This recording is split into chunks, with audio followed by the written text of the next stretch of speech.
Hi, thank you so much for being with us this afternoon, and welcome to our unemployment insurance benefits CLE. This is the first remote CLE that the Legal Aid Society of New York has ever offered. So this is new and untrodden territory, but we're excited to have you here. My name is Victoria Esposito. I'm the Advocacy Director at the Legal Aid Society of Northeastern New York, and I am also in charge of the private attorney involvement, PAI, department. With us on the line is Jacob Drum, who is the director of the PAI department. And also we have our panelists, Ioana Kostadinova-Dencheva, who handles economic justice out of our Saratoga Springs office, and Alexandria Pappas, who works in our Albany office and specializes in unemployment and Social Security applications. A couple housekeeping matters. Most, though not all, of the handouts are in the panel at the side of your screen under handouts. You should see either questions or chat to put questions in. I will be monitoring those boxes.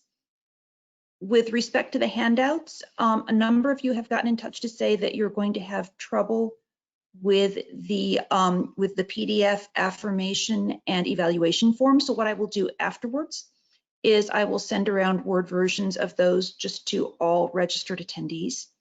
Also, there's been a last minute update to one of the handouts that Alex provided, so I will send out the updated handout for that as well. We've got a pretty packed agenda today, so without any further delay, I'm going to turn this over to Alex to start. Alex? Hi, everybody. So this CLE is going to be all about how to handle an unemployment insurance benefits case during the COVID-19 pandemic, and it is specific to New York State. So we can go ahead and move to the first slide.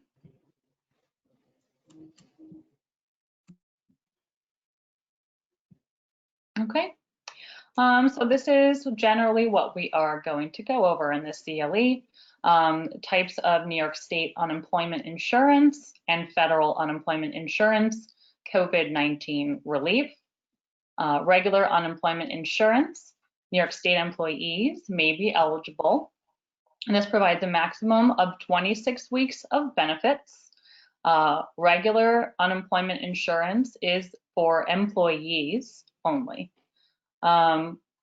Pandemic emergency unemployment compensation came out of the Federal CARES Act, in addition to the pandemic unemployment compensation and the pandemic unemployment assistance. The Federal CARES Act was enacted on March 27th in response to the coronavirus pandemic. Title II, Subtitle A, Sections 2101 to 2116 of the CARES Act contains the Act's unemployment insurance provisions and is cited as the Relief for Workers Affected by Coronavirus Act. This Relief for Workers Affected by Coronavirus Act enhances the unemployment insurance benefits during the COVID-19 public health emergency. And now New York workers may be eligible for one or more of the following additional types of unemployment insurance benefits. And those are these three: pandemic emergency unemployment compensation, also referred to as PEUC, that provides an additional 13 weeks of benefits for individuals who were recently on New York State unemployment insurance, but who have exhausted their benefits. So potentially, employees can be eligible to receive a total of 39 weeks of unemployment, because 26 plus 13 is 39. Pandemic unemployment compensation is a supplemental enhancement. It provides an additional $600 a week to all claimants who are eligible for unemployment. This will be for claimants who are getting New York State unemployment insurance and for those receiving PUA. And then at the bottom, PUA, pandemic unemployment assistance, provides benefits to those workers who've been traditionally ineligible for state unemployment benefits such as self-employed workers and independent contractors. And there's many more criteria that we will get into in later slides. Next slide, please. Okay, so for regular state, New York State unemployment insurance, this is governed by the New York State labor laws in Article 18 of the unemployment insurance laws. It's also governed a lot by case law. New York workers who are unemployed through no fault of their own may be eligible for unemployment insurance benefits up to the current maximum rate of $504 a week for a max of 26 weeks. To qualify for New York State unemployment insurance benefits, the claimant must have worked and earned enough wages in covered employment. In New York State, the employers pay contributions that fund unemployment insurance. It's not deducted from employee paychecks, and it is the New York State Department of Labor that decides if somebody qualifies for benefits, not the employer. This is a common misconception by many, if not most, claimants. They typically believe that their employer decides whether or not they get unemployment. I've had many clients who have come and said, well, my employer said that they weren't going to contest my unemployment. And it does not matter necessarily whether or not your employer contests it, because Department of Labor decides whether or not they want to pay you the benefits and whether or not you meet the criteria to qualify. Next slide, please.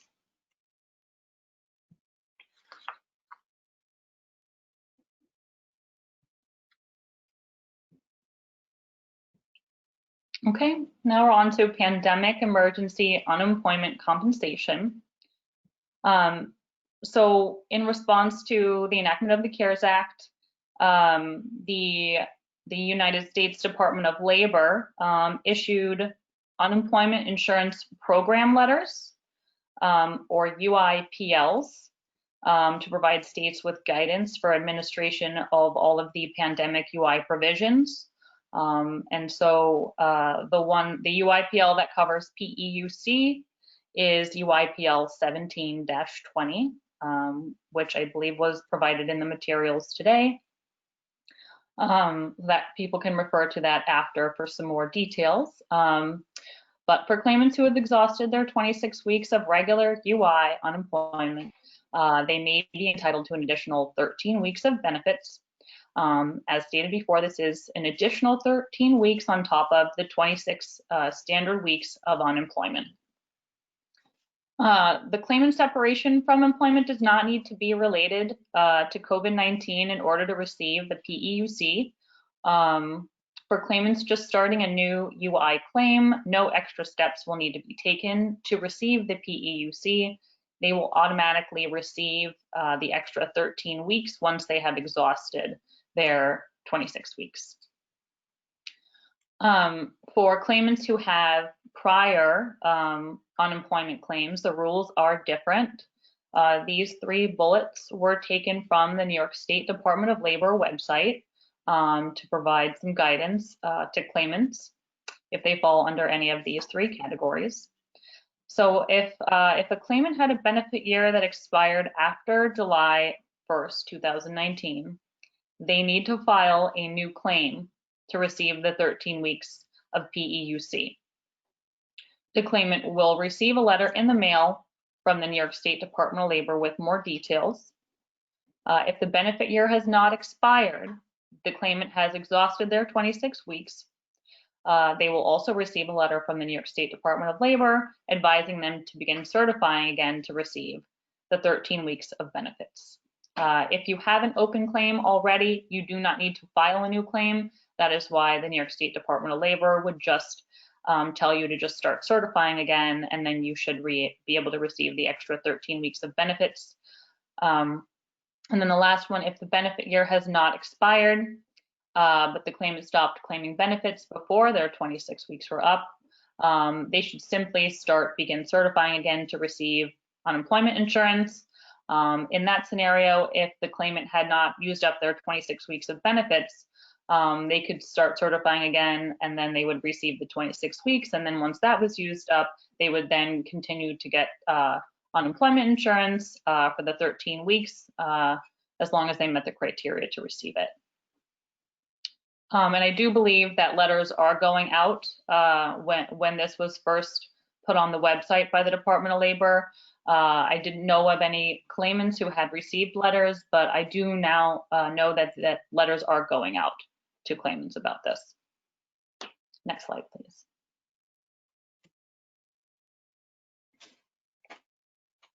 All right, pandemic unemployment compensation. This is the one that everybody's been talking about. The UIPL that provides guidance for this is UIPL 15-20. This is the extra $600 that all eligible claimants for UI or PUA will receive each and every week from April 5th to July 31st, 2020, and it will stop on July 31st, 2020. So this is a flat amount of $600 added to every eligible claimant's weekly check. And so it is automatic. There's nothing extra that any claimant needs to do to receive the PUC. It will just be added to their weekly benefit amount, and they will receive it by direct deposit if that's what they've signed up for, or they will receive it through the debit card system if that's what they've signed up for. And again, for PUC, as with PEUC, the claimant's separation from employment does not need to be related to a COVID-19 pandemic reason in order to receive the PUC. Since New York State unemployment insurance does count as income, the extra $600 in PUC will also count as income towards any government programs. The only exceptions are for Medicaid or CHIP. Next slide, please.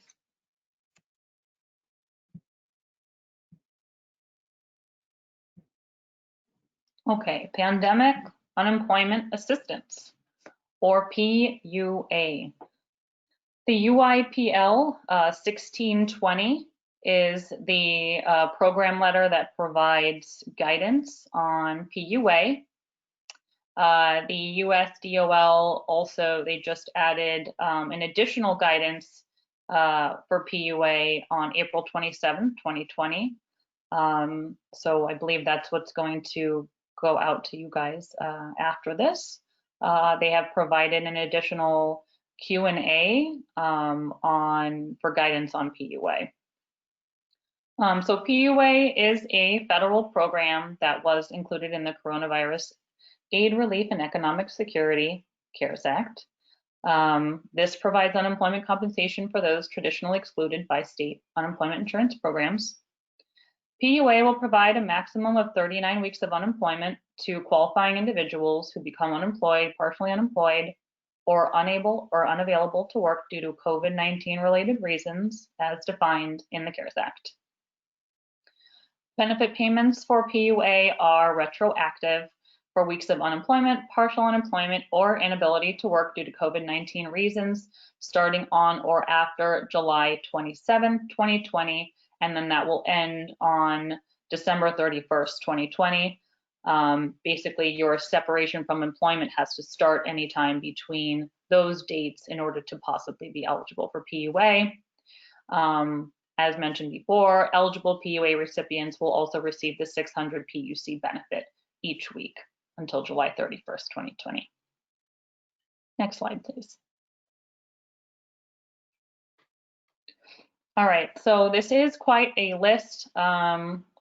Who should apply for PUA? The guidance on this, as I mentioned, is changing rapidly. You know, just keep in mind that this is the guidance as of today.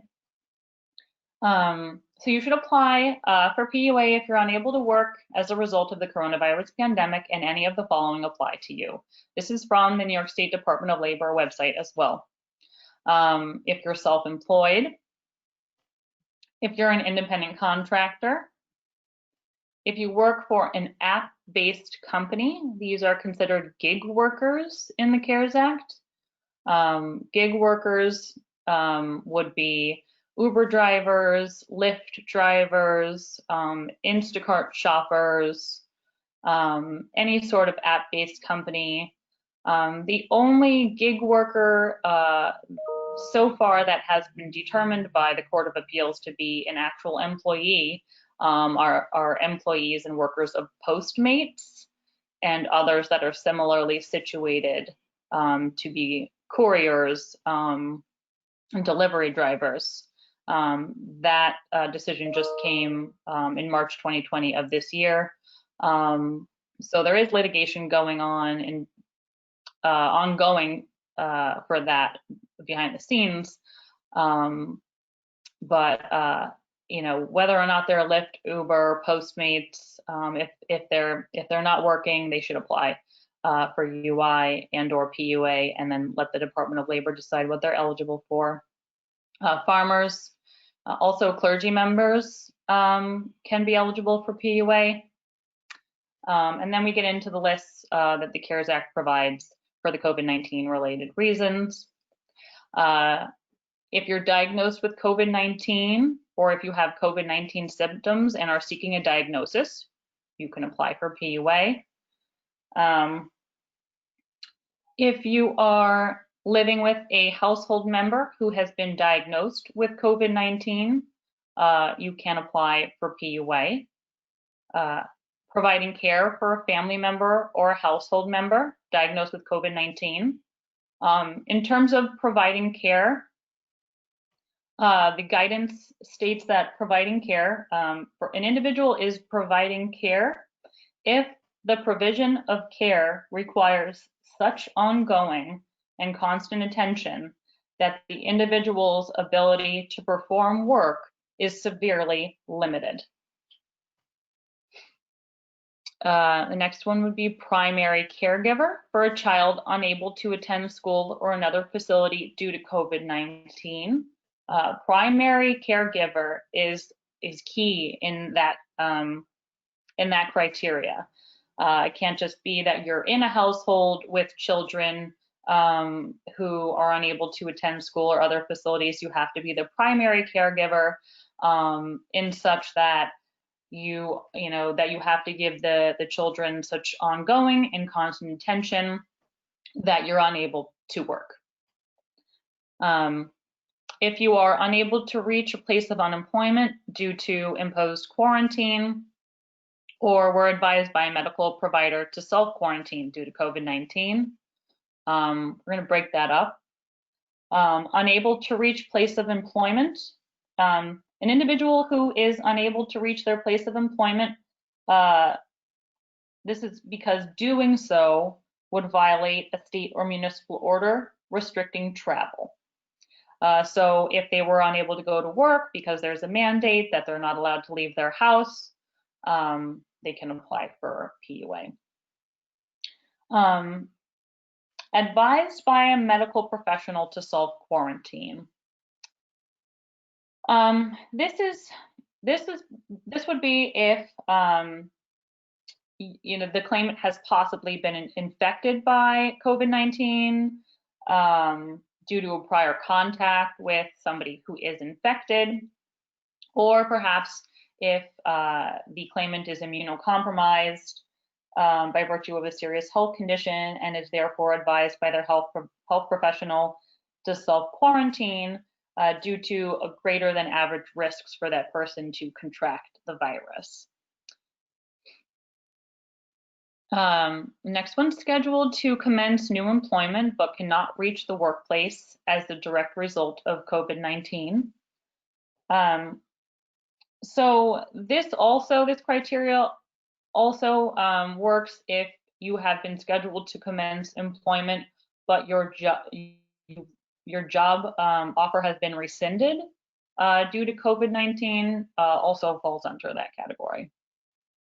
The next one, if you become the major breadwinner because the head of household died from COVID-19, if you quit your job as a direct result of COVID-19. For this one, the guidance states that if an individual was diagnosed with COVID-19 and the illness caused health complications that render that person unable to work, that's what that criteria is speaking to. And then if the place of employment has closed as a direct result of COVID-19, and the person's not an employee, because otherwise if they were an employee, they would be eligible for regular state UI. And then if they have insufficient work history and affected by COVID-19, so this would be if the claimant had insufficient work earnings to qualify for regular state UI, they could potentially get PUA. And then otherwise not qualified, if there's a catch-all category, the federal government does want to provide, benefits to everybody who, isn't able to work right now. So there's a catch-all category at the bottom. And then obviously, if you are able to telework, you're not going to be eligible for UI or PUA because you're working. And if you're receiving paid sick leave or other paid benefits, you would not be eligible for PUA. However, once you did exhaust those paid sick leave, you could potentially be eligible for PUA.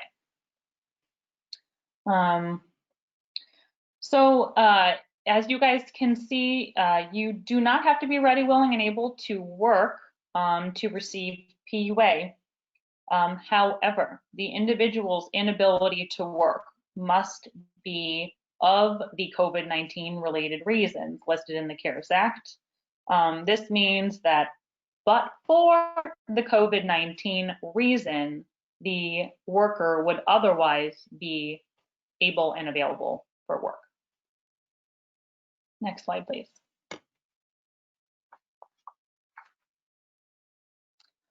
All right, eligibility requirements for regular state, New York State unemployment insurance. By law, the New York State Unemployment Program provides benefits to people who have sufficient work history or earnings enough to establish a claim. They have lost their employment through no fault of their own. We will unpack that statement later. And if they are ready, willing, and able / capable of work and looking for work. There's been a lot of talk about the work search requirements.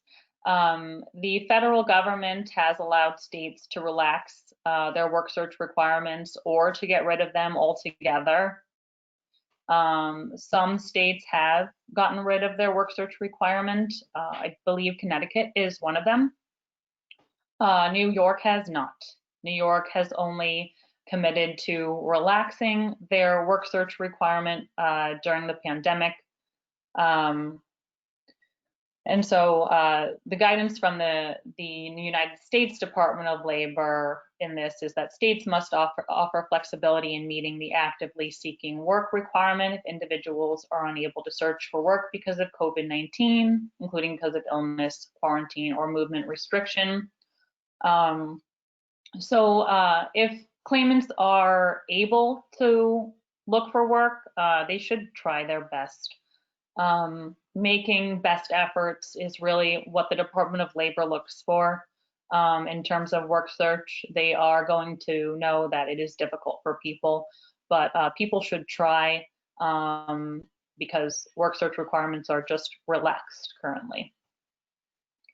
And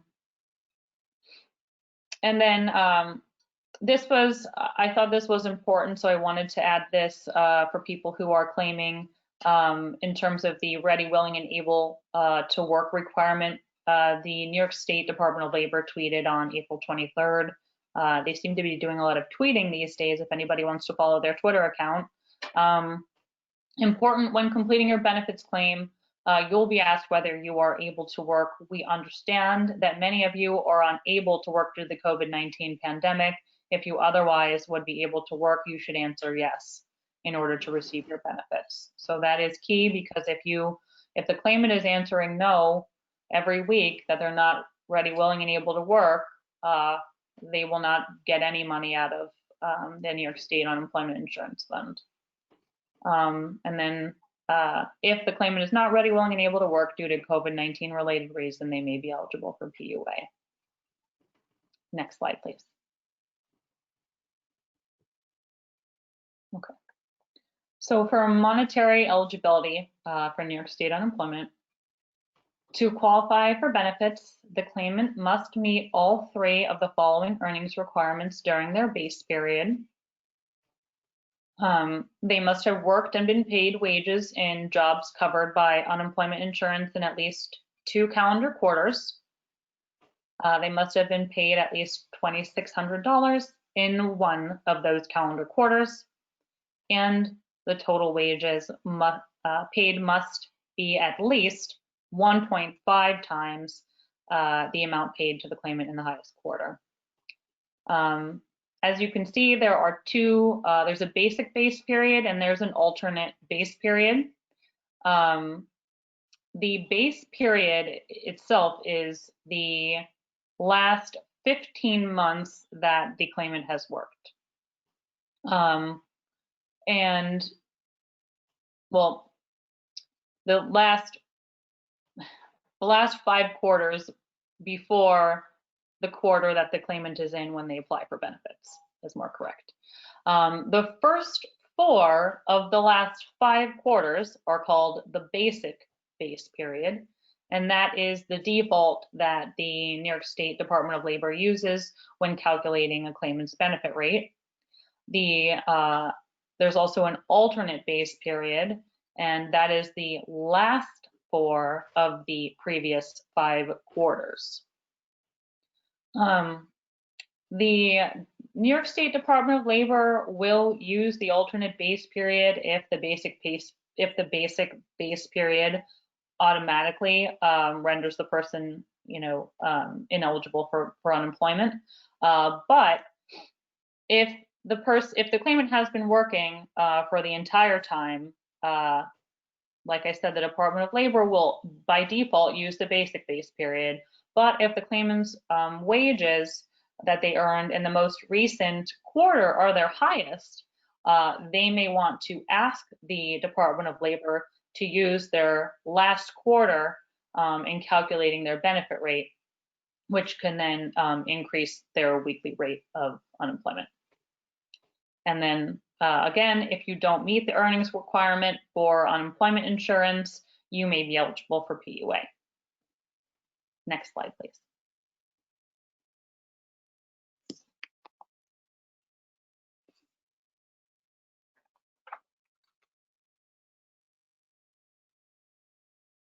Okay. Benefit rates for New York State unemployment insurance. This usually amounts to about half of the claimant's weekly wage, up to the current maximum of $504 a week. With the recent Federal CARES Act, eligible claimants will get an extra $600 in PUC on top of their New York State unemployment insurance benefit rate. This extra $600 will fall off on July 31st, 2020. So this would mean that if you are getting the maximum rate of unemployment insurance of $504 and you're getting the flat rate of $600 in PUC, that means that you would be receiving $1,104 each week until July 31st, in which case your $600 in PUC would stop and you would still be eligible for the $504 per week.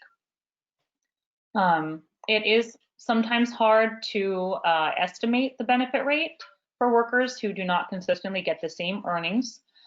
So the New York State Department of Labor does have an estimation tool that you can use if you or the claimant is curious to figure out the benefit rate ahead of time. It's really up to the advocate or the claimant if they wanted to use this. There's no need to. The Department of Labor will always send a monetary benefit determination with what they've decided the benefit rate is, and then the claimant does have an opportunity to contest it after the fact if they wanted to. All right, next slide, please. All right, so benefit rates for PUA. My apologies, pandemic UI is actually 50%, not almost half. It is 50% per 20 CFR section 625.6B. So it will be 50% of the eligible workers' wages, but it will be again up to 504. So the maximum rate for PUA will be the same as the maximum rate for New York State unemployment insurance. The New York State Department of Labor has provided in their most recent, one of their most recent PUA Q&As, that from January 27th to March 31st, the minimum PUA rate is 172. From April 1st to June 30th, the minimum rate is 182. They have not provided what the rates are going to be for the minimum PUA after that. That's all they have provided so far. And then in terms of calculating PUA benefit entitlement, apparently there is no minimum monetary requirement for an individual to be eligible for PUA. However, base period wages are considered when calculating an individual's weekly benefit rate. The base period that is going to be used for PUA claims is the calendar year of 2019. Individuals' tax returns for 2019 are what are going to be used to establish their base period and their weekly benefit amount. The New York State Department of Labor must treat employment wages and self-employment income in the same manner and with the same effect as covered employment.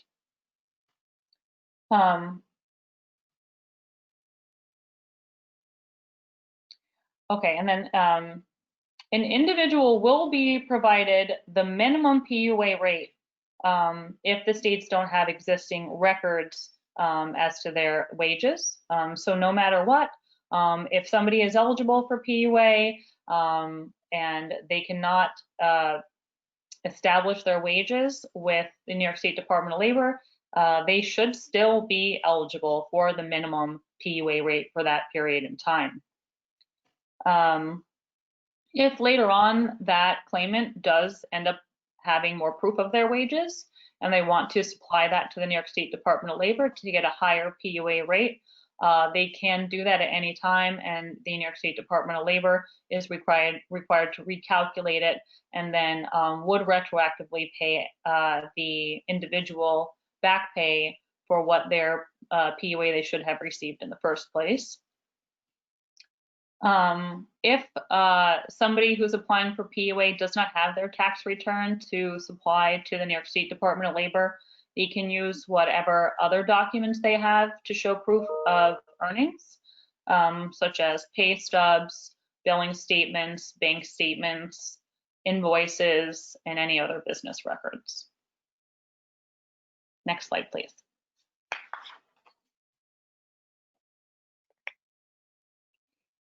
Okay, so shortly after filing, all claimants will receive a monetary determination. This is a monetary determination that will tell you what your benefit rate is. All claimants, whether they are receiving New York State unemployment insurance or PUA, should get a monetary determination. This is typically a one-page document that will notify the claimant of what their weekly rate is. It will list, well, for employees, it will list what earnings they had in their base period for each quarter and what employment those earnings came from. So at that point, the employee or the recipient of PUA can look it over and see whether or not it's accurate. If there's anything missing, it is the claimant's responsibility to notify the Department of Labor. If the wages appear to be incorrect, they can submit a request for reconsideration within 30 calendar days. There's a PDF of that form available on the New York State Department of Labor website. And then, as I mentioned earlier, in reference to the alternate base period, the New York State Department of Labor does not typically use the wages earned in the 3 months preceding the unemployment claim, whatever quarter that falls under. And if the claimant earned more in these last 3 months of employment, they may want to use these wages and ask the Department of Labor to recalculate their benefit rate. To do this, they have to request it, and they would submit a request for alternate base period within 10 calendar days. So that is a pretty short turnaround. So just keep that in mind. A lot of times advocates usually will not, usually at the time a claimant will come to an advocate will usually be after that deadline has passed. But if not, an advocate can help with that. All right, next slide, please.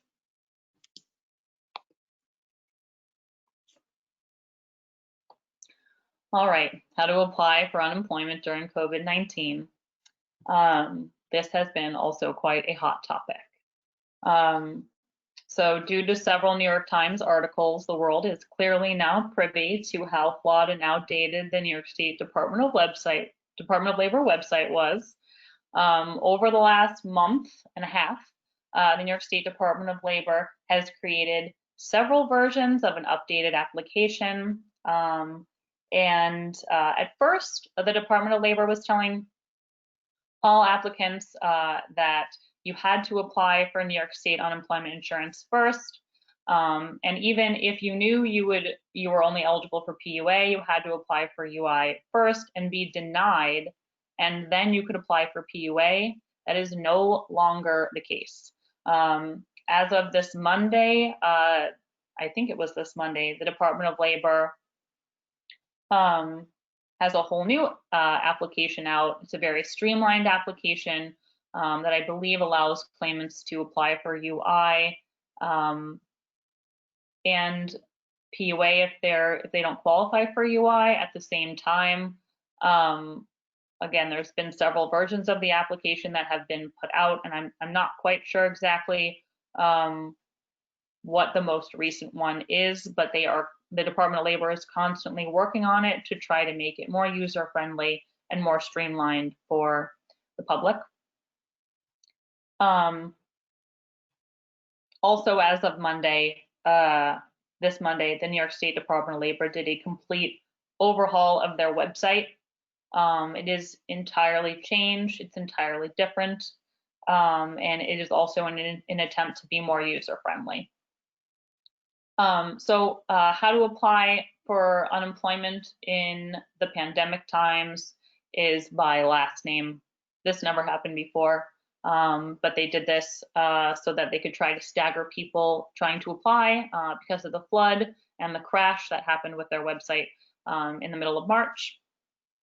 So A to F, if your last name starts with A to F, you file on Monday, G to N on Tuesday, O to Z on Wednesday. And if you miss your day, then you can file Thursday, Friday, or Saturday.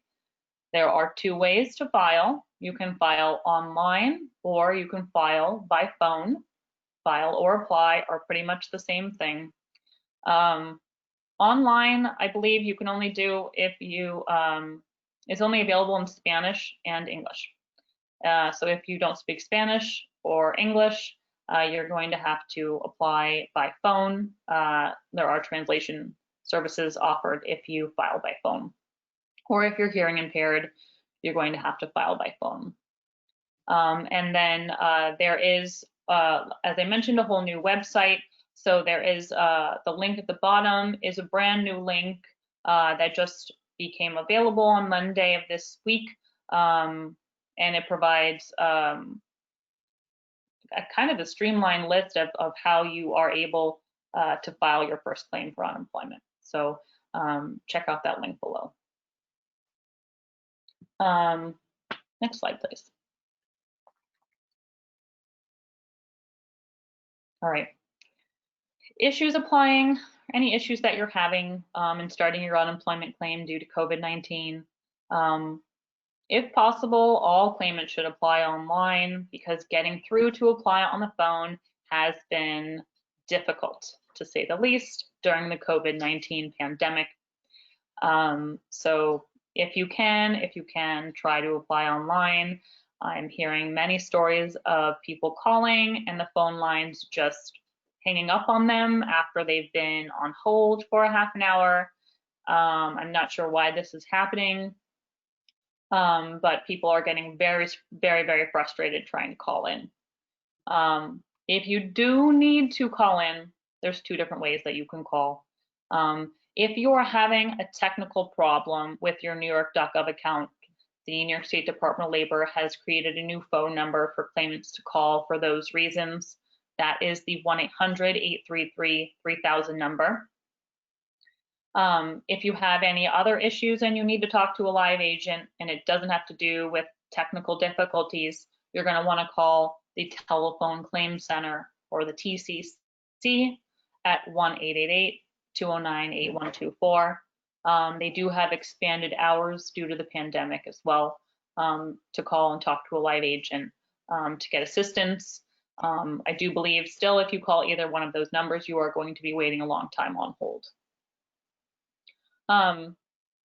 So due to the extreme difficulty for claimants applying for UI lately, the Department of Labor has stated that regardless of the date you are finally able to file your application, all claims will be retroactive as to the date that the claimant became unemployed. This is not usually how it works.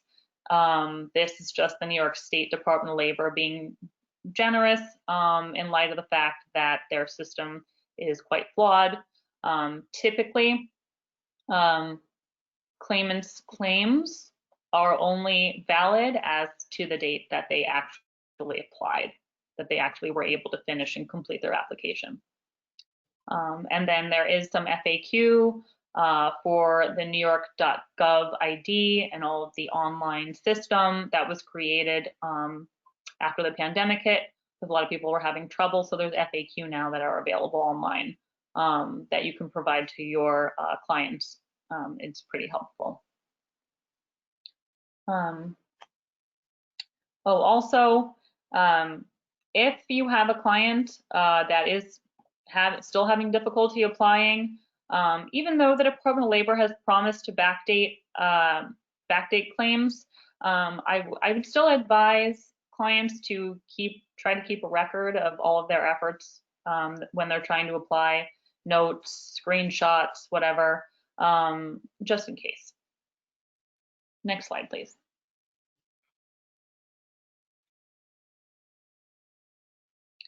All right, claiming for weekly benefits.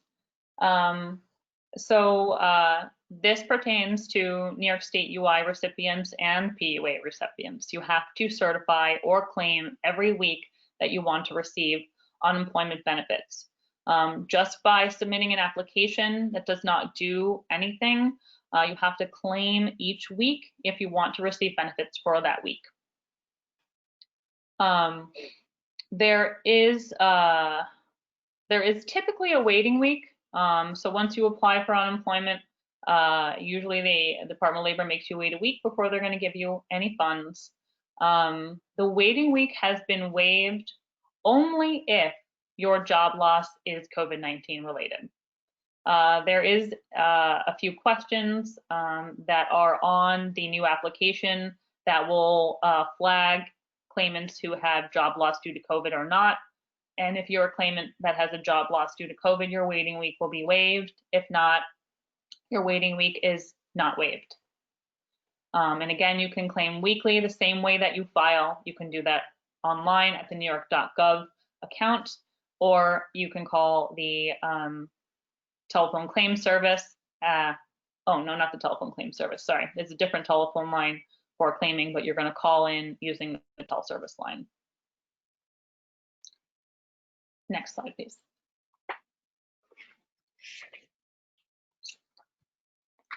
All right, partial unemployment. hurry up. Okay, partial unemployment. So for workers working less than 4 days a week, not of their own choice, and their gross earnings are not over $504, they could be eligible for partial unemployment. Partial unemployment is basically just that the person would be receiving not the full weekly rate of unemployment. They would receive part of it. So New York State unemployment is based on a 4-day work week. So each day worked causes your weekly benefit rate to drop by 1/4. And you can see the examples below. It's all based in quarters. So if the benefit rate is $200 and the claimant is working 3 days, and of course they have to be earning less than $504, they would receive $50 in benefits. And again, any week that a claimant is earning over $504, even if it's just 1 day of work, and they're earning $505, they're not eligible for any unemployment. And so, but partial UI, PUC is completely unaffected because, as I mentioned earlier, PUC is a flat $600 rate. So even claimants who are receiving $1 in partial UI will receive the full $600 in PUC. So for example, the claimant that would be receiving the $50 in benefits, if they were working 3 days, they would receive $650 because they would receive the 50 plus the 600 in PUC. Next slide, please.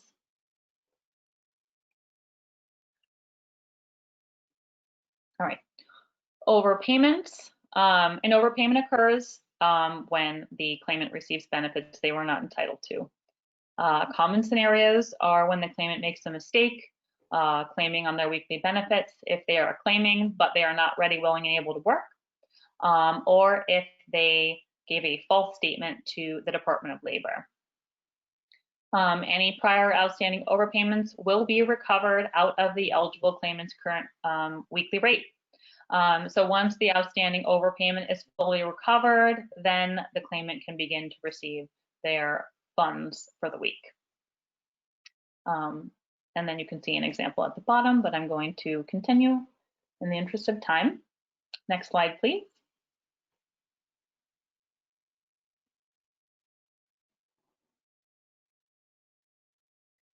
Forfeit day penalties. A forfeit day are days in the future for which a claimant cannot receive unemployment insurance. Forfeit days are assessed if the claimant has willfully made a false statement or representation to get benefits. If a claimant has 4 forfeit days, they would receive no benefits for the week. And again, that is going back to the fact that unemployment is based on a 4-day work week. So 4 forfeit days would mean that the person wouldn't get any unemployment for the week. Forfeit day penalties do expire 2 years minus 1 day from the date that they are noticed to the claimant, and they're noticed to the claimant by a notice of determination they would receive in the mail. When the claimant would receive these, when the claimant does first receive a notice of determination of forfeit day penalties, the claimant does have an option to request a hearing if they disagree with them.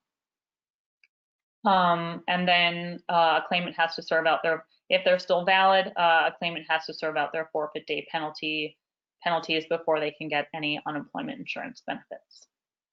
Next slide, please. All right, this is coming up a lot with some current clients of mine, so I wanted to make a slide on it. PUC and overpayments and forfeitures. So if a claimant has an outstanding overpayment that's being recovered by the New York State Department of Labor, the 600 in PUC will be unaffected. That's because this is funded by the federal government and it's not affected by debts owed to the state. And then, so for example, if a claimant owes back $1,000 to the New York State Department of Labor and they have a weekly benefit rate of $250, they would receive $0 in New York State unemployment for the first 4 weeks, but they would still receive their $600 in PUC each of those weeks. And then starting week 5, they would get both the $250 and the $600, equaling $850 a week. And that would obviously end July 31st, 2020, and then it would go back to $250 a week. Forfeit day penalties have a very harsh result. To during the pandemic. So if a claimant has outstanding forfeit day penalties, and they're still valid, they will receive 0 in everything until they have served out their forfeit days. So that's a really harsh result. This is the current guidance. So New York State advocates have asked the Department of Labor to temporarily toll recovery of overpayments and forfeit days for those who have lost their jobs due to COVID, but no changes have been made. Next slide, please.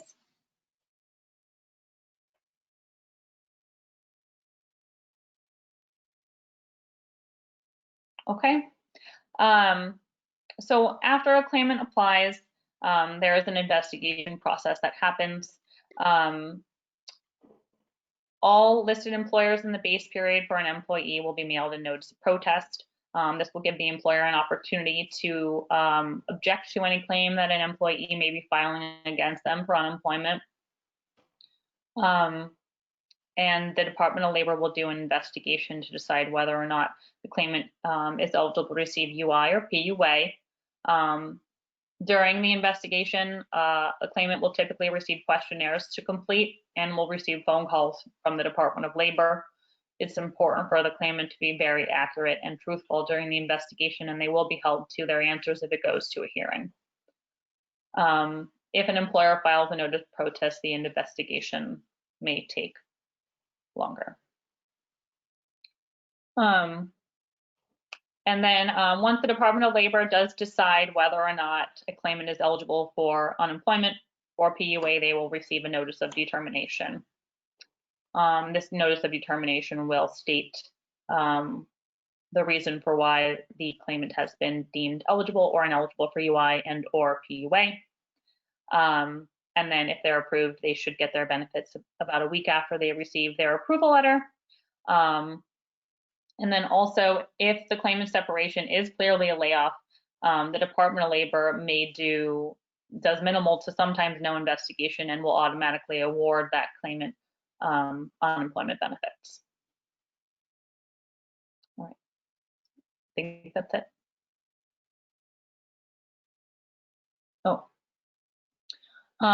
If the claimant is denied benefits. So if denied benefits, UI or PUA, the notice of determination will state the reasons why. To my knowledge, I do not know of anybody who's been denied PUA yet, so we aren't quite sure what those denial letters will say. We don't know how specific they'll be into why they would be denying a PUA claim or not. If the claimant disagrees with the decision from the Department of Labor, they have a right to a fair hearing. Instructions for requesting a hearing are always on the back of the notice. All hearing requests must be made in writing. You can do this by letter or you can do it online on your newyork.gov account. If you are mailing a letter, you can write it on binder, the claimant can write it on binder paper, just stating that they disagree and they want a hearing, or they can use the specified form by the Department of Labor called a claimant request for a hearing form. And then they would mail that request to the Department of Labor. There is also a fax number that you can find on the New York State Department of Labor to fax in addition to mailing if that was preferred. And then if requesting online, like I said, the newyork.gov account will allow you to do that through their secure message center, which is basically an internal email system that the Department of Labor uses. And then if the claimant does not request their hearing within 30 days, they may waive their right to contest the notice of determination forever. And it works both ways. If a claimant is denied benefits, they can request a hearing. And also, if a claimant is approved for a benefit, the employer can request a hearing. Next slide. This is just a copy of the most recent claimant request for a hearing form. This is available on the New York State Department of Labor website. Okay, and this is the attendance code for the first segment, for the first 50-minute CLE hour. So make sure you write this down. It's Kang, K-A-N-G. And you're going to want to make sure and put this in so that you get credit for this segment. And we do have some questions, Alex. We're theoretically on break time right now, but what I'm going to do is ask a couple questions that came up a couple times, and if there's anything that's unique or unusual, then we'll see about dealing with that privately. Does that sound like a plan? Sure. Okay, so a couple people asked about whether this is taxable income. Yes. Yes. Okay, quick and easy. And yeah. I'm seeing another question. Are quarters based on calendar quarters, or is it, so for example, do they go January to March, April to June, and so forth? Or is a quarter? Okay, excellent. That's exactly how they go, yes. And there was one note, someone mentioned that this is the first time they have heard that it's no longer necessary to apply for regular UI and be rejected first. Now, is that the case for both kinds of pandemic aid or just the one kind? I'm not sure I understand your question. Sure. Okay, so the question is, this is the first time I've heard that it is no longer necessary to apply for regular UI and be rejected first before applying for the pandemic aid. I just want to clarify, is that the case for both kinds of pandemic aid, PUA and PEUC or PUEC? There's no application for PEUC. Okay. That's why I'm not understanding the question. Okay. So PEUC just refers to an additional 13 weeks of unemployment for those who are receiving state UI. And then PUC refers to the 600 extra weekly amount, and then PUA is the unemployment, pandemic unemployment for those traditionally excluded from state UI programs. Okay, and that's, I believe you said it's essentially additional questions, additional questions added on to the regular UI application, correct? I have not done one myself because I'm not a claimant. So I've just heard talk of that it's a more streamlined application. And I know now that you do not have to be denied for state UI to apply for PUA. It seems to be some sort of one application thing. But again, I haven't done it myself, so I'm not quite sure exactly what the questions are. Understood. And there are some questions here I'm not going to be able to get to. They're for very specific sets of circumstances. Okay, so if you have a very specific question, we may need to get back to you on your specific question. Okay. One more question. Is the employer, this may be beyond the scope of what you're presenting here, is the employer responsible for paying into the PUA benefits in order for the employee to receive this benefit? And does this benefit pay out to persons who are still technically employed, but not working due to lack of available work? Yeah, if you're unemployed, if you're not working, if you're not working, I consider that to be unemployed, whether or not you have a return date or not. If you're not working, and it's not of your own volition, you could apply for state UI or PUA. I'm not quite sure which one the person would be eligible for. PUA, PEUC, and PUC are all federally funded, but none of that comes from the state at all.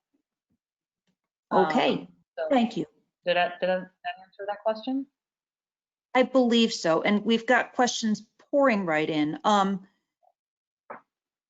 What I'm thinking, attendees, we can either answer a few more of these or you can have a break, but we do have another half of the program to go. If you're in favor of answering a couple more questions, could you please raise your hand? And that's the little hand raise button on the control panel.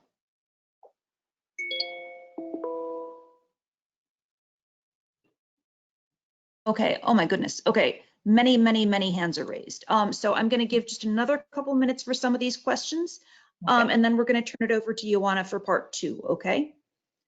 So let's see. What about, excuse me, what about a person who works in a sheltered workshop? Is that person eligible for unemployment? Their workshop does not pay into unemployment insurance.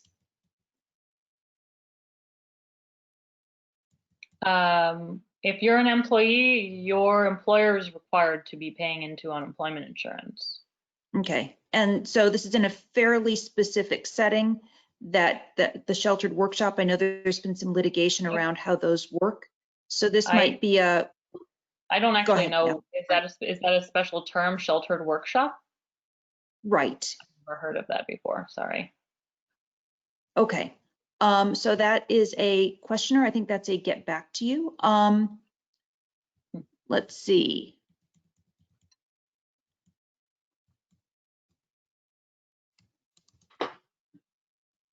I'm sorry, I'm flipping through and trying to figure out how many of these I can reasonably ask you. What about an individual who is furloughed but has available personal or paid leave available? Is that person eligible if they received a payout of their leave? Are they required to use the time to be eligible? Okay, let me read this exactly because I think I might have just gotten it backwards. Is an individual who is furloughed but has available personal or paid leave available required to use the time to be eligible for unemployment or PUA? Or is the person still eligible if they received a payout of their leave? I don't really think I understand the question. But if you are receiving, if you're receiving sick pay or vacation pay from your employer, you're not eligible for unemployment insurance while you're receiving that pay. Okay. Is that what is being asked? I Once you've exhausted your pay. believe so.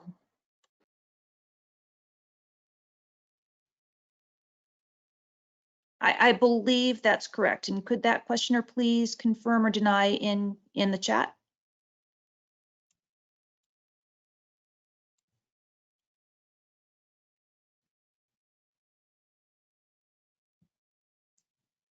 Essentially, can an employer require the use of leave?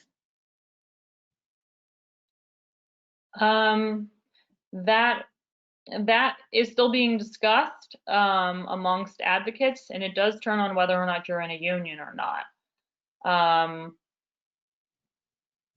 So that's kind of a complicated question and answer. Okay, so we're in a gray area there, basically. Yeah.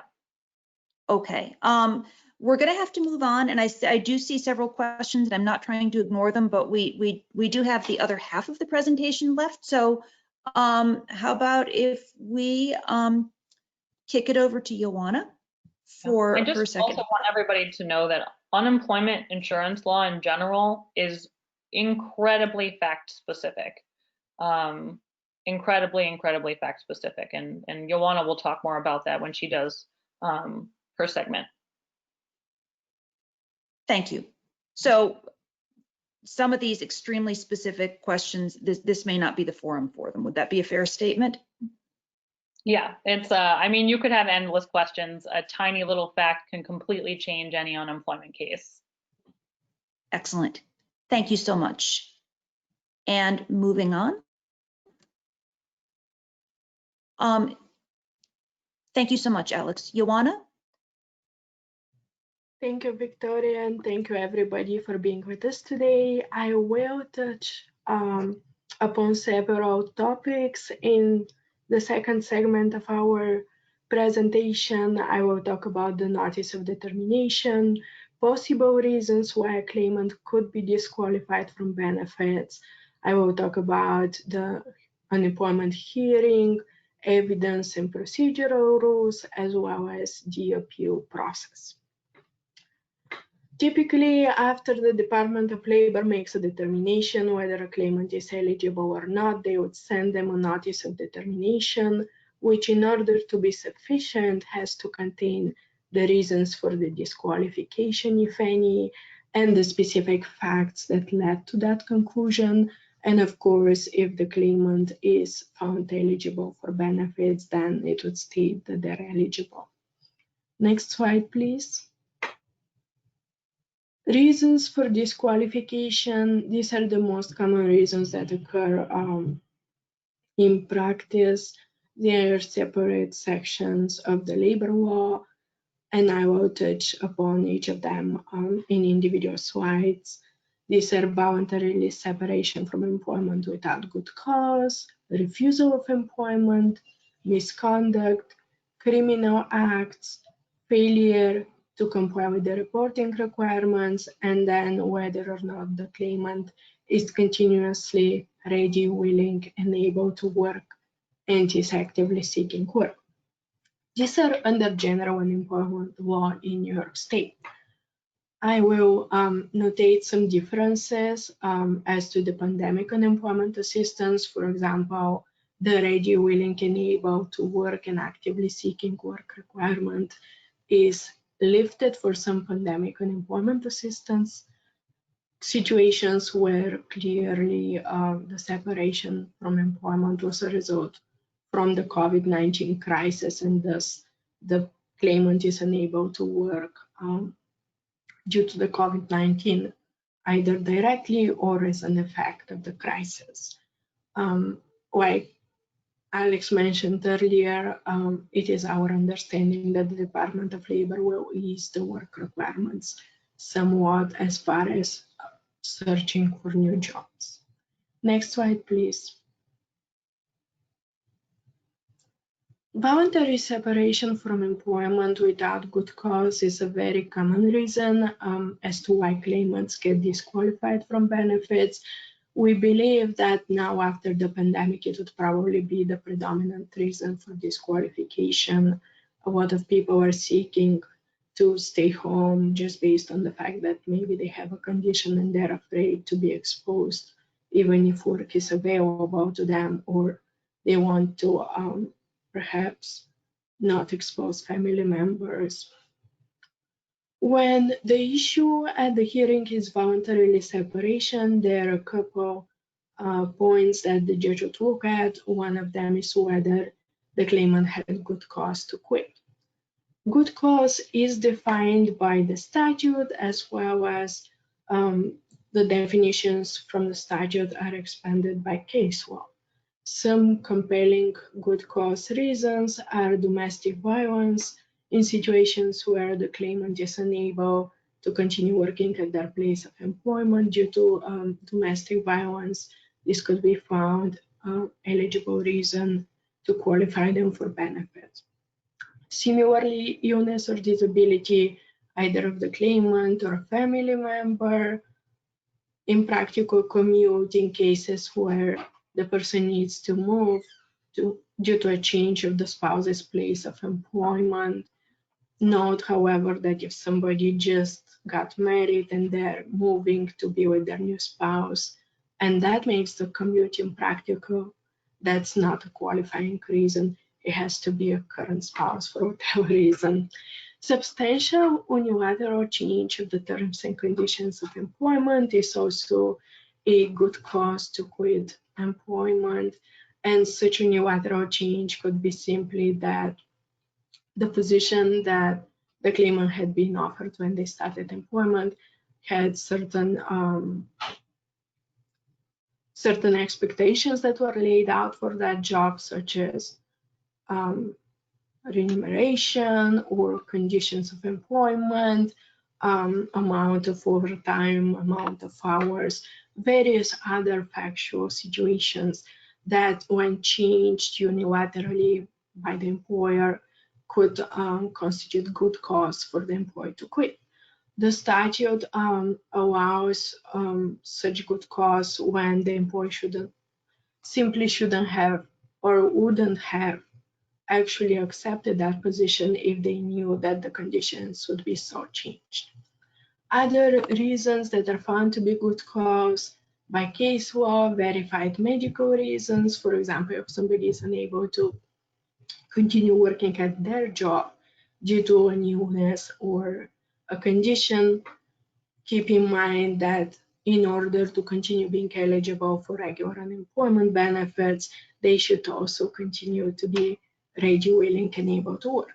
So if we have a situation of somebody who perhaps requested a hearing because they voluntarily left employment, and then during the hearing it was discovered that it was a medical reason that led them to leave that job, it's important to perhaps counsel the claimant to keep in mind that there should be some other employment that they are capable of.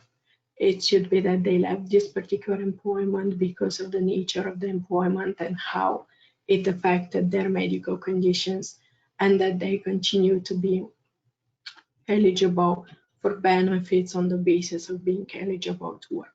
Of course, in the COVID-19 situation, for the pandemic unemployment assistance, that could be a different situation for claimants who obviously had to leave work either because they were quarantined or because they were experiencing some other verified medical condition related to the pandemic. Also, good cause to quit is harassment, either by a supervisor or maybe a coworker, violations of labor law, and then when the employee is subjected to illegal activity. Next slide, please.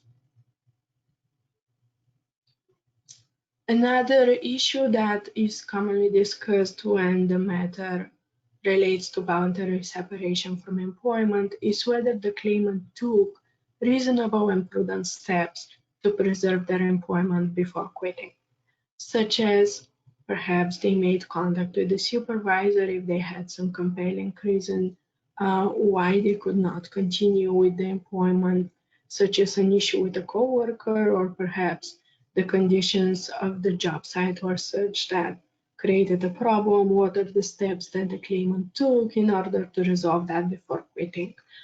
And in terms of presenting evidence at a hearing, it is the claimant's responsibility to present evidence that such good cause as well as such diligent effort occurred. So I would suggest strongly that they keep track of any text messages maybe or calls that they made to a supervisor, emails that they sent, any evidence that they might have to show the judge that they actually made a diligent effort to remain employed. Other, of course, other avenues that they could pursue is filing a formal complaint. If the issue is that their medical condition has worsened, then they should show that they sought medical treatment and that perhaps a doctor ordered them to leave the employment in order to remedy the medical condition. Attempts to resolve other circumstances. There are numerous factual circumstances that could occur regarding voluntary separation from employment, but anything that they can show that proves that they actually took steps to preserve the employment would help, such as perhaps looking for childcare or looking for transportation if that's the issue that led them to leave employment. Next slide, please. Refusal of employment. The refusal of a suitable offer of employment is also a reason why somebody could be disqualified for benefits. Usually it occurs when the employee is eligible and has been claiming unemployment benefits, and then perhaps previous employer or somebody else notifies the Department of Labor that they have refused a job offer. For a job offer to be disqualifying, there are a couple of criteria that need to be met. For instance, it has to be a bona fide offer of employment, which means that it is not speculative and that it should contain a start date, a salary, location, and job duties for the particular job. And I have listed a couple of cases that deal with such situations. In addition to being a bona fide offer, it should also be a suitable offer for the particular claimant. What that means is that it has to pay over the prevailing wage cutoff, which has been set up for the claimant based on their work history, and then that the claimant should be fitted by experience for such work. Next slide, please.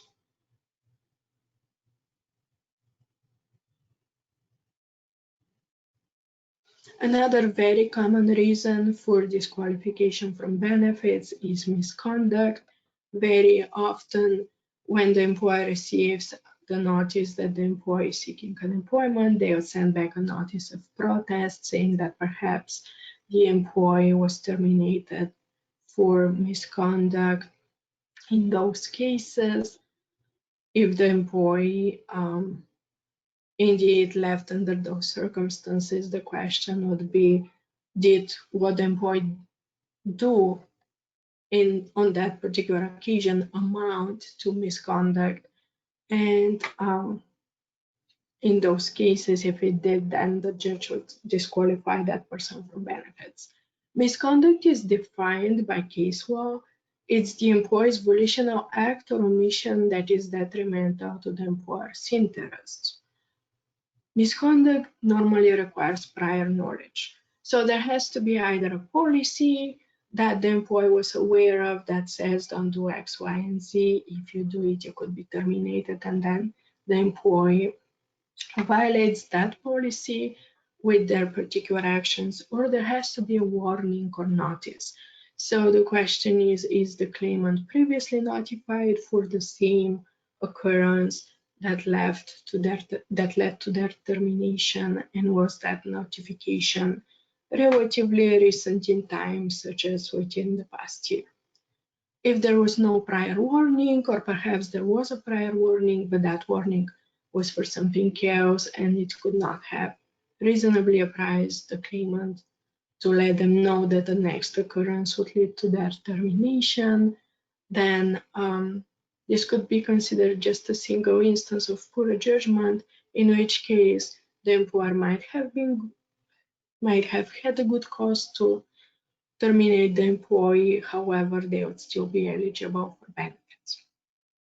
Some helpful tips for those cases are, of course, to bring any evidence that might be available regarding the final incident. So if the claimant says that it's something else that happened that had nothing to do with prior warnings, then they should bring witnesses or show any proof that they might have for exactly what happened before they were terminated. Another inquiry could also be made about the employer's prior practice, such as if, for example, the claimant is being terminated for using bad language on the job, there could be an inquiry as to what's the atmosphere on the job site. Is everybody using bad language? Was anybody else terminated about it? And then, of course, the claimant could bring witnesses or any other evidence they have of that. Insubordination is also another sort of subsection of misconduct when the claimant perhaps raised their voice or was in other ways insubordinate to a supervisor.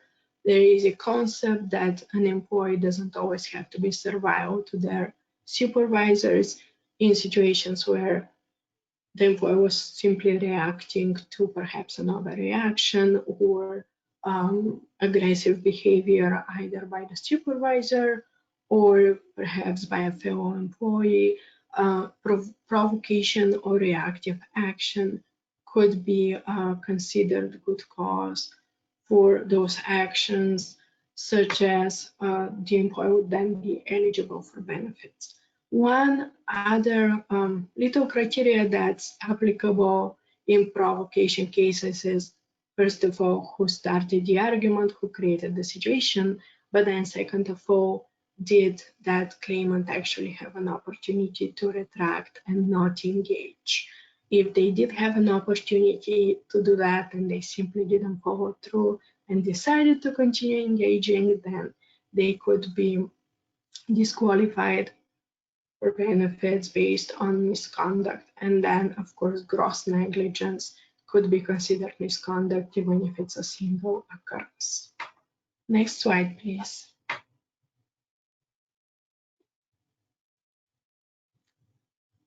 Willful false statement is another reason why a claimant could be disqualified for benefits.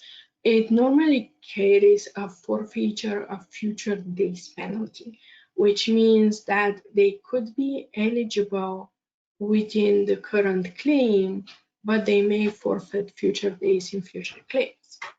However, if the claimant makes a false statement regarding, say, their ability to work or their actual lack of total unemployment, they could be disqualified on that basis, as well as they could be found to have made a willful false statement, which would carry the forfeiture and an overpayment. Willful in unemployment law is a very broad notion. It's much broader than criminal intent. It simply requires that the person has some knowledge of the falsity or wrongfulness. Next slide, please.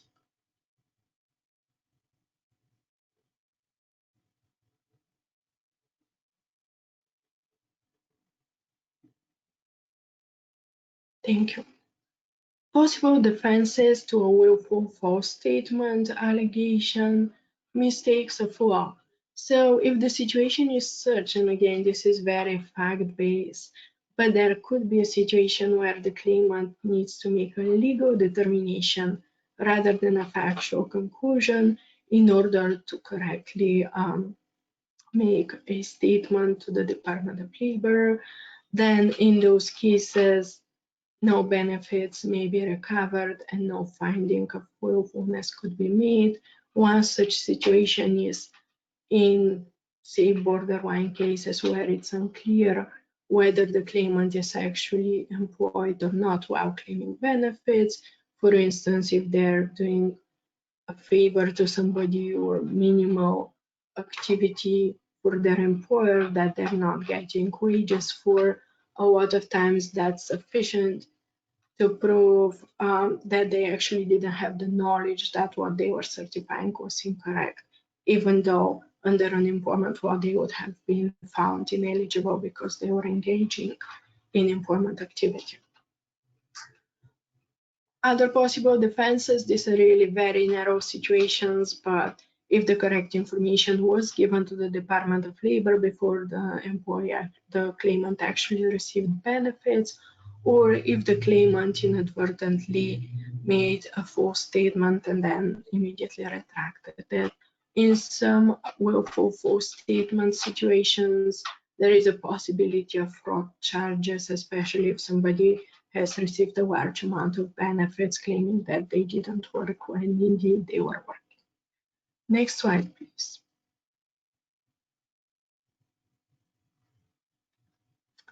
The unemployment hearing. So after the claimant sends a request for hearing, in ordinary circumstances, within 30 days from the date of the request, they would get a date for the hearing. However, since the pandemic pause in the middle of March, any pending unemployment hearings were adjourned until further notice, and to the best of our knowledge, they have not resumed yet. We were notified that any future hearings for the foreseeable future would be held over the phone. So at this point, there is a significant amount of cases and hearings that are simply waiting in queue, and claimants that don't get adjudication of their claims simply because the appeal board ALJ section has not scheduled those hearings. In normal circumstances, the notice of the unemployment hearing would come either a week or perhaps 10 days before the hearing. It would include the date and time of the hearing. If it's a phone hearing, it would say at what phone number the claimant or their advocate would be reached. And that notice would also include special instructions. In the special instructions, The ALJ would specify whether there is a specific witness that they want to hear at the hearing, or whether certain type of evidence or documents has to be presented. The claimant should definitely read the special instructions to see if there is anything assigned to them. But of course, if there is no specific instruction for them, they should still think about what are the best witnesses or what documents should be presented at the hearing to prove their point. Next slide, please.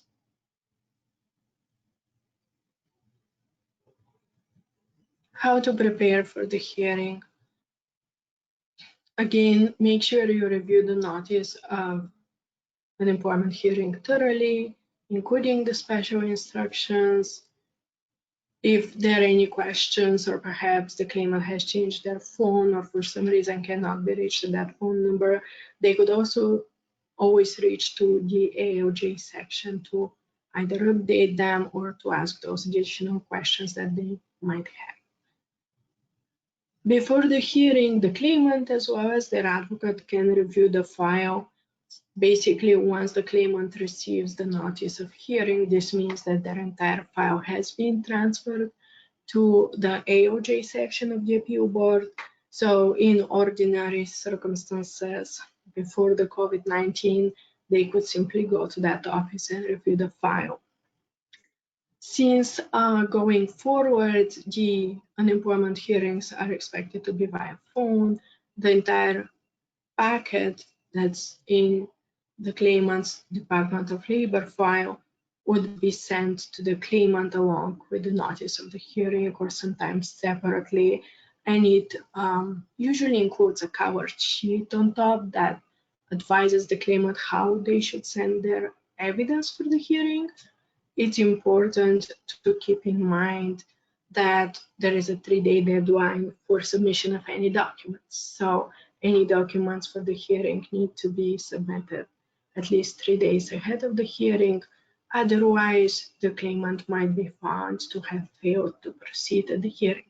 If for some reason the claimant cannot attend the hearing, or perhaps they want to look for representation, then they should let the judge know so, and then the judge would make a default decision. After the default decision, either party, whether it's the claimant or if it's the employer who failed to proceed, both parties would have an opportunity to seek reopening of the case, which means that they would have to send a request in writing to reopen the case, and they would have to advise the judge what was the reason and what good cause they had for missing or for failing to proceed at that hearing. Next slide, please.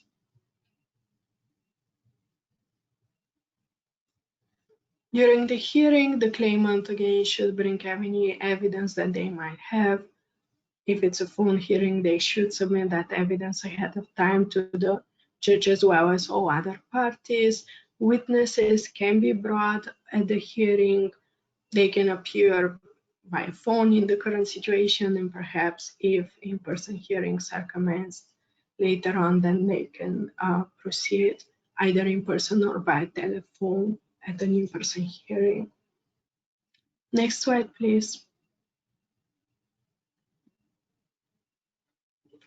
What will the hearing be about? The hearing will be about whether or not the determination of the Department of Labor concerning either regular New York State unemployment benefits or pandemic unemployment assistance benefits could be awarded to the claimant.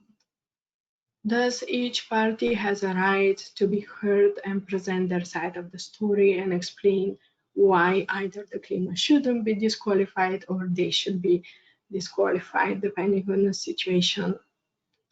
Normally, the judge in the beginning of the hearing gives a little intro as to the procedure. If it's a misconduct hearing, then they would question normally the employer first. If it's a voluntary leave of employment, they would question normally the claimant first. Each party will have an opportunity to present their side of the story. After that person or representative testifies, the other party would have a right to cross-examine them. And similarly, with any witnesses that are heard during the hearing, the other party would have an opportunity to cross-examination. The hearing is normally concluded with a closing statement opportunity for each party, which gives them a chance to summarize why they should win. It's not mandatory, so if a claimant wishes not to do so, they could simply rest on the record. Next slide, please. Evidence rules. The technical rules of evidence don't apply to administrative hearings. However, there are some rules for the hearing, and they're governed by the appeal board rules. Each party has an opportunity to submit evidence, and they should ordinarily lay foundation for that evidence. Some ALJs prefer to do that themselves and admit the evidence. Others wait for the party to actually explain the basis for that evidence to be entered into the record. Keep in mind that anything that's not entered into the record, even if it is part of the, even if it's part of the packet that the Department of Labor has compiled, it will not be considered for the decision unless it's actually entered into the record as an exhibit. Make sure to raise any objections that you might have as to the admissibility of the evidence that the other party perhaps wants to enter, and make sure that any overruled objections are still noted in the record. Next slide, please.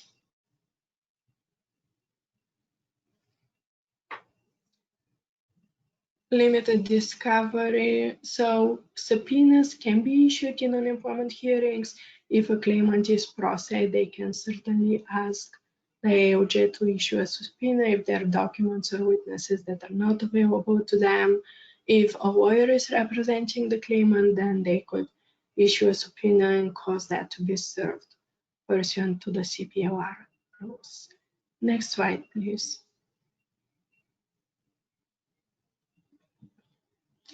What happens after the hearing?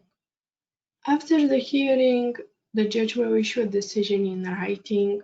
Usually it's issued within a week from the date of the hearing. The decision will explain the facts as well as the law that's applied, and it will explain whether the claimant is or is not eligible for benefits and why.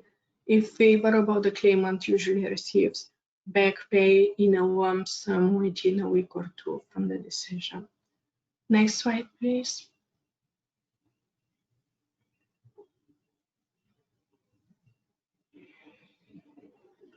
If the decision is not favorable to the claimant, they can request an appeal to the appeal section of the appeal board. In order to do so, they must submit a notice of appeal within 20 days from the date of the decision. The notice of appeal should be in writing, and it should be submitted to the appeal board. In cases where the claimant is represented, the representative also has a duty to submit that notice to the opposing party. After the appeal board receives the notice of appeal, they will send all parties notice of receipt of the appeal, and that notice sets out applicable deadlines for submission of other statements, evidence, or any documents that the parties might want to submit. Next slide, please. In addition to sending the notice of appeal, if the claimant wishes to inspect the minutes of the hearing, they can do so by sending a request for the minutes of the hearing, which means that a transcript will be made transcribing the entire hearing or hearings if there were multiple sessions held, and that transcript would be submitted usually via email to the claimant for review. The time frame to request such transcript is 7 days. But then after you make the request, that tolls the statute of limitations on submitting additional briefs or statements. So the time frame to submit additional briefs or statements is 20 days from the date when the parties send the notice that the transcript is available. If there are statements from the opposing party that you need to respond to, the rules state that you have 12 days to do so, and there is no right to assert. The appeals in front of the appeal board are limited to the record. So whatever evidence or testimony was given during the hearing with the ALJ, that's the only evidence that the appeal board can consider in making their determination. Next slide, please. Common grounds for appeal. These are just some common points that can be made either if you are making the appeal or if you're perhaps responding to appeal. The decision of the ALJ could be reviewed for mistakes of law. So if you feel like your claimant has not been given the opportunity to take advantage of applicable either statutory exceptions or perhaps there is case law that would favor their situation, but it wasn't mentioned in the judge's decision or it wasn't taken into account rather, then you could make the argument that there was a mistake of law and that the legal principle wasn't applied. A mistake of fact would be, again, if you strongly feel that the circumstances and facts of the separation of employment for that claimant were simply not taken into account or misunderstood by the judge and that the outcome should have been different, then you can certainly state your arguments for that in your appeal statement. Some common principles that sometimes come up on appeal is that hearsay cannot prevail over sworn testimony when there is nothing in the record to impeach it. And so if you feel like during the hearing, the judge perhaps relied on hearsay testimony rather than on your claimant's firsthand testimony, it's worth to make that argument. However, keep in mind that the ALJs are given very vast discretion to make credibility determinations. Next slide, please. The attendance code for this second part of the presentation is KODOS, KODOS.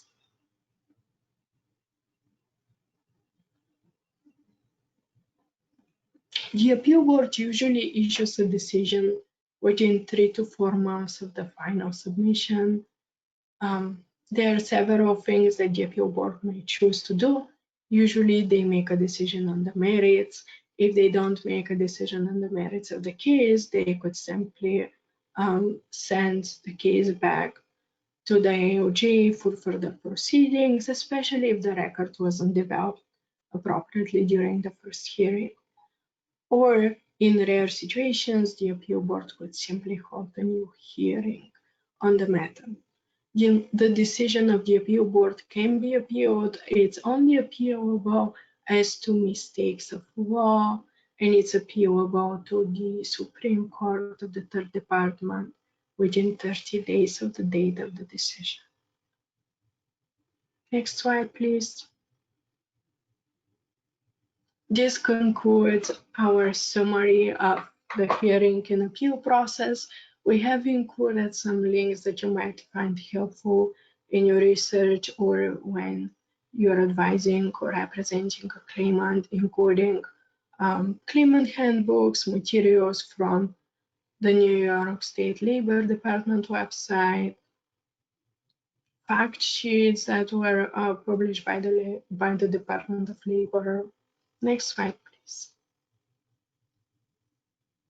And we also have a link to the rules and regulations, as well as the appeal board search engine and the employer guide.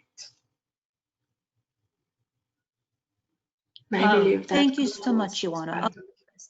Thank you. Yeah, just so advocates know, also, just so advocates know, the second link down, the Unemployment Appeal Board Decision Search Database, that's where you're going to be doing your case law research. That's where all the AB decisions that had an AB and then a number next to it that Joanna had in her slides are all found on that link right there.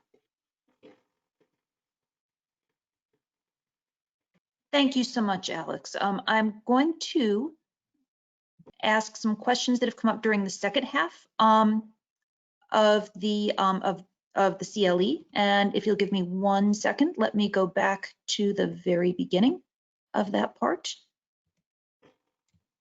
There was definitely one question as to what people need to substantiate domestic violence as good cause. So for example, is the person's word good enough? What if there isn't an arrest made? What would a person need to show for domestic violence? There have been cases where the person's word has been enough, especially if it's corroborated. So perhaps the employer knows that there were instances when the abuser came to the place of employment. Perhaps a coworker knows. I remember there was one case where the abuser was actually a person from the claimant's household. However, they also belonged to the same place of employment. So in that case, the person's word was sufficient. I would strongly suggest that if they have any evidence of it, such as medical records, an order of protection, text messages, perhaps if they were video cameras or any other evidence that they might have, either that the domestic violence occurs at home or that domestic violence has occurred by the nature of the situation where perhaps the abuser came to their place of employment, any evidence that they might have would be helpful to present. Thank you. And what I hear you saying is going back to what Alex said, correct? That we're talking about very, very fact-specific cases. So in some instances, the victim's word may be enough, and in some instances, the judge may be looking for a little bit more. Would that be a fair statement? Yes, I would say it's very fact-specific on a case-by-case basis. Thank you. Another question, would it be good cause if an employee does not want to return to work because they're afraid of exposing their household members with health risks to COVID?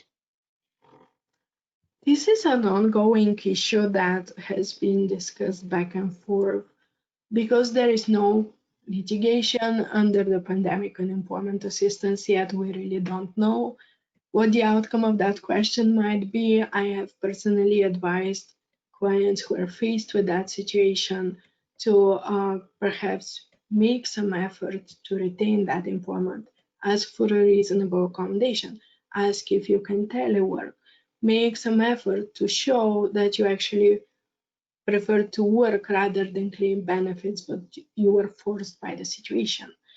Another thing that I have suggested is perhaps talking to a healthcare provider to see if there are any reasons why the claimant could not continue working, either because of their own health, or if, say, a family member is sick and the healthcare provider for that family member is willing to write a note saying that the claimant should stay home as well due to the health risk for the family member. Unfortunately, we really don't know the exact answer until these issues are litigated. Thank you. Another question, do you have to tell the ALJ about witnesses you intend to bring to the hearing ahead of time? Yes, in the beginning of the hearing, normally the ALJ asks if there are any witnesses. If they don't ask, by all means, you should offer the witnesses names and phone numbers in the beginning of the hearing. Normally, these are called after the parties testify and after cross-examination, and it's up to the judge. So you might offer the witness, but the judge might still find that they're not necessary if the judge has a clear idea of the case. And of course, you want your request to present that witness to be entered into the record so that if it turns out that the decision is not in your favor, that could be grounds for appeal. Thank you. So it sounds like, But, go yeah, ahead, you sorry. do not need to tell the court ahead of time of who you're bringing for witnesses. You can just bring them to the hearing, and then at the hearing, you would tell the judge if you have any witnesses. Yes. Another question, when or how is the best time to enter supporting case law into a hearing? Supporting case law is generally introduced at the closing statement.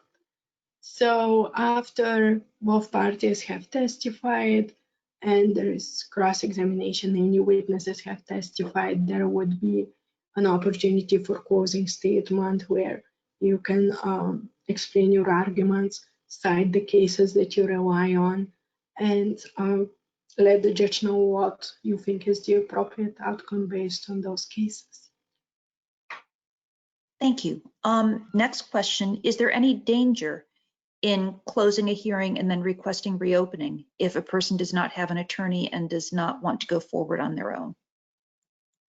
Generally, the lack of representation across the board has been found good cause for failure to proceed. I would say if the claimant asks to reopen the hearing and they still haven't secured representation, then at the beginning of the next hearing, when the judge asks what their good cause to fail to not proceed is and whether they have cured that good cause, they could simply say, I tried diligently and I couldn't find representation, so I've decided now to represent myself. Thanks. And this is a either 2 or 3-part question, depending on how you read it. So first, does the employer have an affirmative duty to respond to a request from the DOL regarding the circumstances under which employment ended? Good question. I would have to look into it to answer that. I would say if they don't, then they're probably precluded from making those arguments, but I would have to look into that specifically to see what the regulation says. Thanks. And that would be under the appeal board regulations? I'm sorry, I've got I'm sorry. It would be under no, the unemployment law. Under the unemployment law. Terrific. And you've got that cited on the links and resources, correct?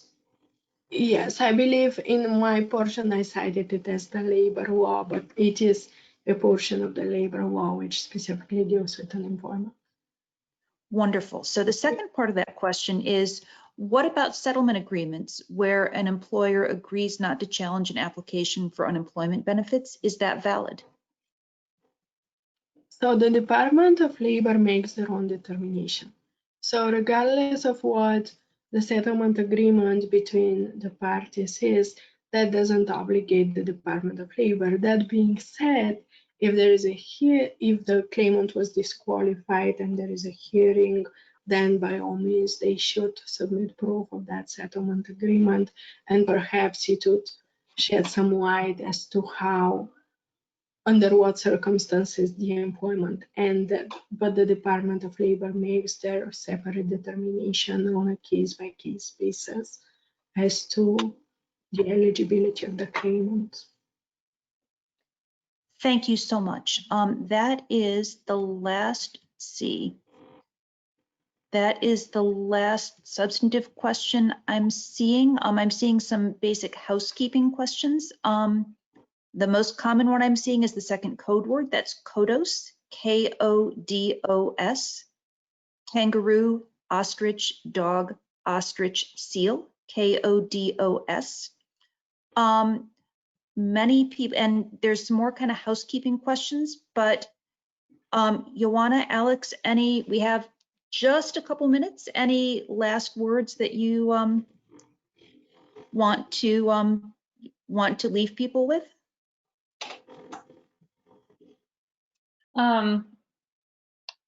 I think I'd like to explain just some of the links and resources on the previous slide from this last one, just what people can look at after. if they still have questions that they want answered.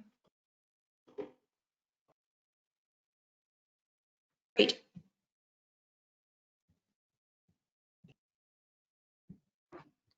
So you're looking at, you need me to Go back a slide. go here?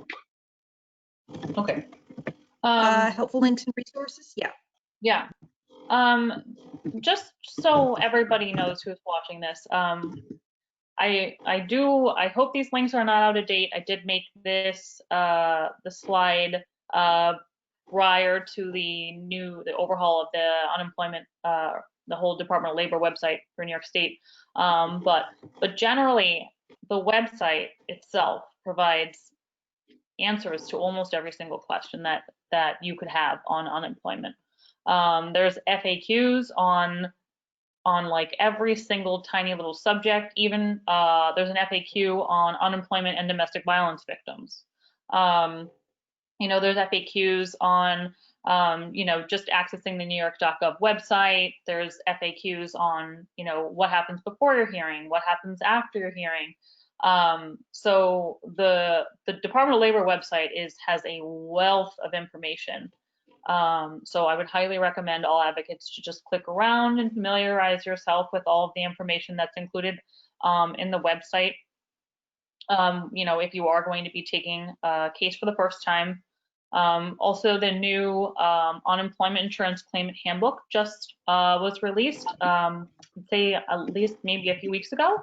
And so it is a 2020 handbook, and that has also tons of Q&A.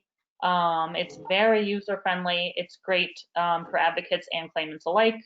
Also, one thing about the handbook is every single claimant who is receiving unemployment, the knowledge, the entire context of entire content of the handbook, knowledge of it is imputed to the claimant. So they really, it's long, but they really should be reading it, and advocates should read it too.